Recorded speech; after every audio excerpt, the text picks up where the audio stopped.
Oke, bismillahirrahmanirrahim. Assalamualaikum warahmatullahi wabarakatuh.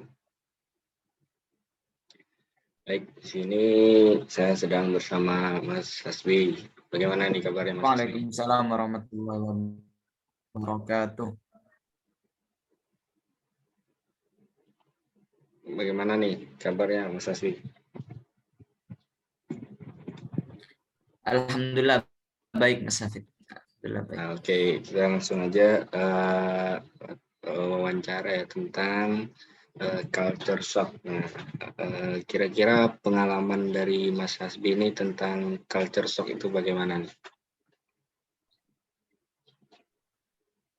Untuk pengalaman culture shock ya, saya pernah gitu ya, mengalami culture shock yang membuat saya emosi gitu. Ketika saya ketinggalan bis pas masih SMA, tapi bukan saya. Dan waktu itu tas saya itu masih ada di dalam bisnya gitu. Tapi beruntunglah, alhamdulillah itu bis berhenti di depan pom bensin yang ada di depan ini stasiun. Udah ada di udah ada di terminal ya. Ada terminal. Alhamdulillah saya langsung datang ke terminalnya tersebut mencari bisnya itu, dan itu membuat saya jengkel sekali. Dan juga ketika saya sampai di Jogja, saya juga ngerasain culture shock yang dimana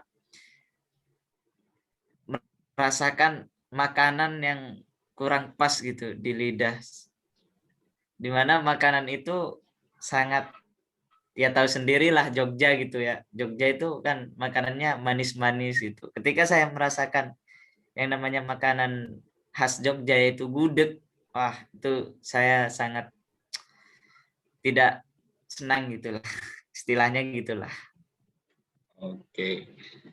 Nah, mungkin dari pengalaman-pengalaman culture shock lah tadi kan itu ada tuh tahapan-tahapan dari culture shock sendiri seperti misalkan tahap honeymoon, tahap frustasi, tahap menyesuaikan diri dan juga tahap menerima. Nah, mungkin bagaimana tuh Mas Hasbi menjalankan keempat tahap tersebut?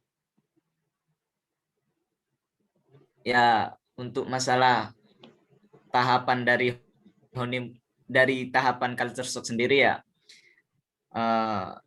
tahap yang pertama yakni tahap honeymoon, ya saya mau tidak mau harus menjelajahi dunia baru yang dimana saya belum pernah merasakan itu gitu. Ya itu tadi, ketika saya sampai di Jogja, saya harus menyesuaikan diri saya dengan kebiasaan baru, dengan budaya baru, yakni seperti makanan. Ya saya harus menyesuaikan gitu. Terus yang kedua, tahap frustasi, yakni saya harus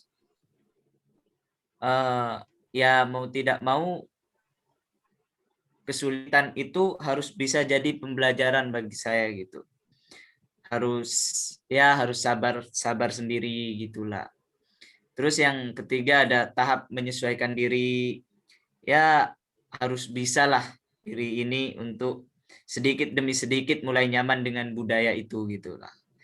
Dan ya tidak stres gitulah. Ya enggak stres sih, cuma masalah makanan sih.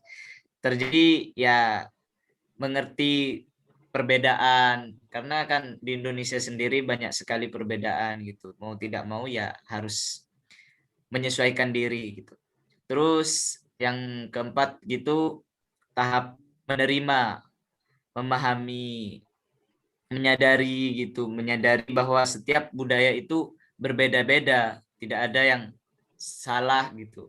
Ya saling menghargai lah, tidak saling menjudgment makanan gitu. Walaupun ya sempat masakannya terlalu manis, tapi mau tidak mau karena saya tinggal di situ, saya harus menerima gitulah. Itu saja Mas Hafid. Oke, baik. Terima kasih Mas Hasbi. Nah, mungkin itu saja wawancara pada kesempatan kali ini. Terima kasih sekali lagi buat Mas Hasbi. Oke, sama-sama Mas Hafid. Assalamualaikum warahmatullahi wabarakatuh.